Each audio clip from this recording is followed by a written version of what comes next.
So let's talk about some important terms that are associated with covalently bonded molecules in Lewis dot structures before we talk about the rules for how to draw Lewis dot structures. Many of the Lewis dot structures we will be drawing have a specific central atom, an atom that is the source of where all the other atoms bond to. For example, in this water molecule, we would say oxygen is the central atom because that's the atom that all the other atoms are attached to. And those atoms at the ends of the bonds from the central atom are called terminal atoms.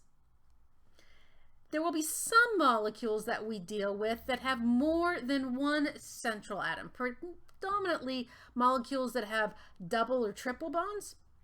In this alkene example up here, we can think about this molecule as having two central atoms.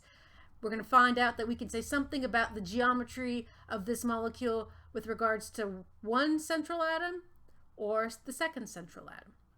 But primarily, the Lewis dot structures we will be dealing with will have one central atom with terminal atoms attached to them. Those atoms that are attached to the central atom can be done through single, double, or triple bonds. When we talk about atoms attached to a central atom through a bond, we call the electrons that make up that bond a shared or a bonding electron pair. If we have a single bond, then we've got two bonding electrons. Double bonds are 4, 6 with a triple bond. So shared or bonding electron pairs are those electrons that participate in the bonds or make up the bonds between atoms in a molecule. Electrons that are on primarily the central atom of a molecule that do not participate in bonding are called lone pairs. So for example, with this water molecule, we would say that the central atom, which is oxygen, has two lone pairs of electrons on the central atom. Two other important things to mention, what's going to be a governing process when we draw Lewis dot structures is something called the octet rule.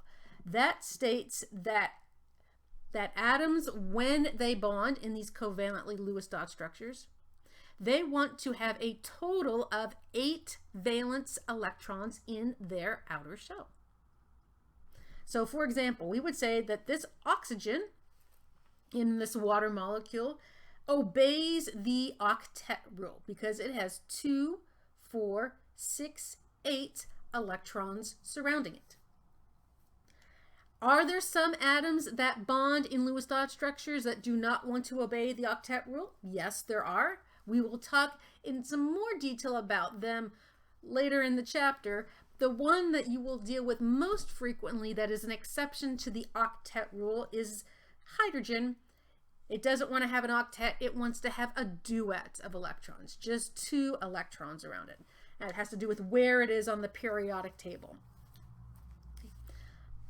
Each hydrogen in this water molecule, we would say, has a duet. So you notice that the bonded pairs of electrons, they get shared equally, or they are counted equally between the two atoms when counting octets. So electrons in the same shared space between two atoms get counted towards both atoms. So those are some terms that we will use when talking about how to draw Lewis dot structures. Again, this is the octet rule. It's going to work really well for main group elements, not so much for transition metals, which is why we won't really talk about transition metals and octet and Lewis dot structures.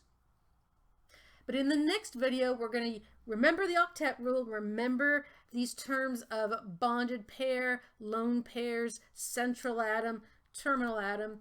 We'll remember those concepts and terms when talking about how to write Lewis dot structures for molecular compounds.